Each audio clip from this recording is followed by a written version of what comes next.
I'm waiting for the real estate crash to happen before I buy my next house. When do you think that's gonna happen? Is it gonna happen anytime soon? Yeah, that's seriously like the most common question, comment that I get when I talk to potential buyers out there who are waiting on the sidelines. Unfortunately, sorry to burst their bubble, I don't see any kind of major crash like 2008 happening again. It, likely just isn't going to happen. And the biggest difference is that since 2008 happened, the lending industry has gotten way more strict on the borrower requirements, right? They're looking at people's credit scores. They have to be able to get pre-approved to actually buy a home now. And 2008 happened because of what they call ninja loans. Basically, no income, no job, no assets. People, if you had a pulse, you were able to get a loan. It was that crazy. And now it's, the loan requirements are a lot more strict. And so actually the majority of loans out there, I saw somewhere on the internet that, some study that the majority of the people getting loans, they have really good credits, right? Like over 70% had, something crazy like in the 700s and higher, which is pretty good credit score. And so the borrowers are more responsible, is what it's coming down to, right? If there's a crash that's going to happen, well, the amount of foreclosures recently, right, it's very extremely low. Even right now, like the new foreclosure amounts that are coming out, the rates of foreclosures, right, very insignificant compared to what was 2008. So comparing today, even the last couple of years, the foreclosure rates, nothing close. Right now, today as well, it's still a seller's market. There's such a huge demand in buyers, so many more buyers than inventory available. We're at all-time lows for inventory. My specific market in Milwaukee, it's been averaging 2 months or less for the last 2 years, maybe three. I can tell you that, I'm struggling to find homes that match what my buyers are looking for. Every week we're looking in the MLS, hoping and praying that a house that meets their budget, that meets their bedroom count, their location, right, comes out. And we'd be lucky if there's one house, one new listing that comes out that meets all that. And you better believe that we're not the only ones looking for that type of house, that location, that budget, right? Everybody is looking for the same thing. There's multiple buyers out there with the same budget, similar budget. They want to live in the same area, right? Especially if you want a good location. Guess what? Other buyers are seeing it as well. And if it's well priced, right?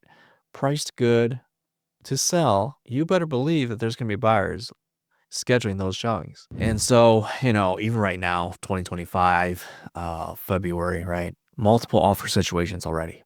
It's not even spring yet. It's kind of nuts. The last house that my retail buyers offered on, 9 offers, and my buyers offered 20K over list. It was a decent house, right? 20K over list. Thought that we would at least be in the mix when everything shook out. The listing agent said, your offer was only in the middle of the pack. And we waived inspection too, by the way. It's not looking good for buyers already. It's going to be very competitive again in 2025. I don't really see a crash coming.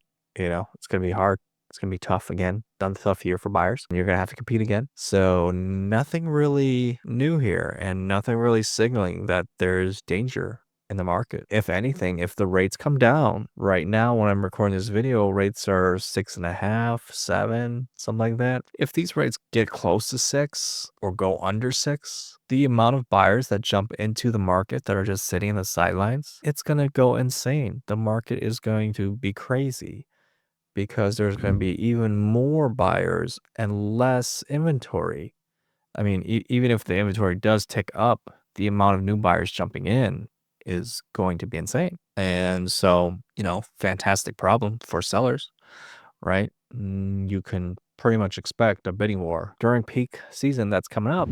If you have a house to sell, better get that thing ready. It's going to be a nice, good time for you as a seller, hopefully, right? As long as you don't want to be greedy. There is still a thing as overpricing. You can overprice even in a seller's market. And it does happen. I've seen it. But if you price it right, the buyers will take care of it.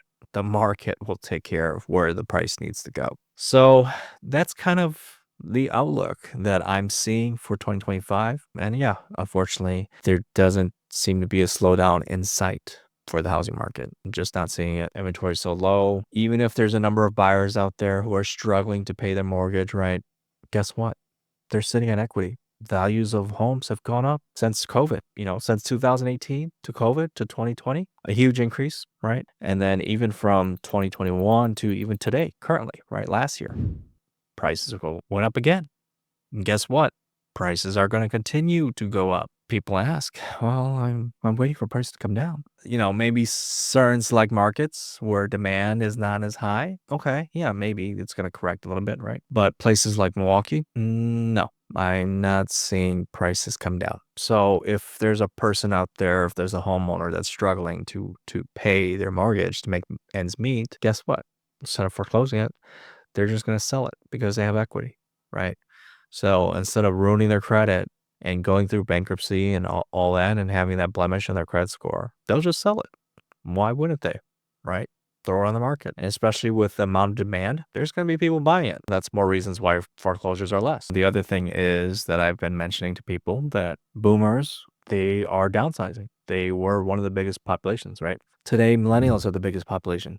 Guess who the biggest home buyers are? Millennials. Millennials are at that age where they are ready to buy their first home. And guess who is the other major buyer right now in the market? Boomers, because they are downsizing, right? They're empty nesters. They no longer need that big old house that they're in. All their kids have left, hopefully for good, not moving back in. But at the same time, now guess who's competing for that same smaller house, that same kind of like starter size house, right? That's affordable. That's not going to be way too expensive, right? Boomers and millennials. So they are competing for the same inventory. And guess who has more money? Guess who has better financial profile? Who can buy that cash? As a millennial, it's going to be a struggle. The boomers are doing cash offers, right? And if you're a millennial who may not have as good as financials, people to back you up and help you buy cash, then it's going to be a struggle for you to compete. That is the brutal reality of it right now in the market out there. But hopefully, you stay in the game, work with professionals who are on top of things, who can help you negotiate, right, and strategize. Hopefully you get the home that you want. So that's pretty much it for this video. Just to give you an update. Sorry, no crash coming. Prices will keep going up, and it's going to be another competitive year. So buckle up. And if you want to, stay on top of things and be alerted when the newest videos just like this one are coming out, hit that subscribe button, like, share, comment with other folks who might get value out of this video. So thank you so much for watching. I will see you in the next video.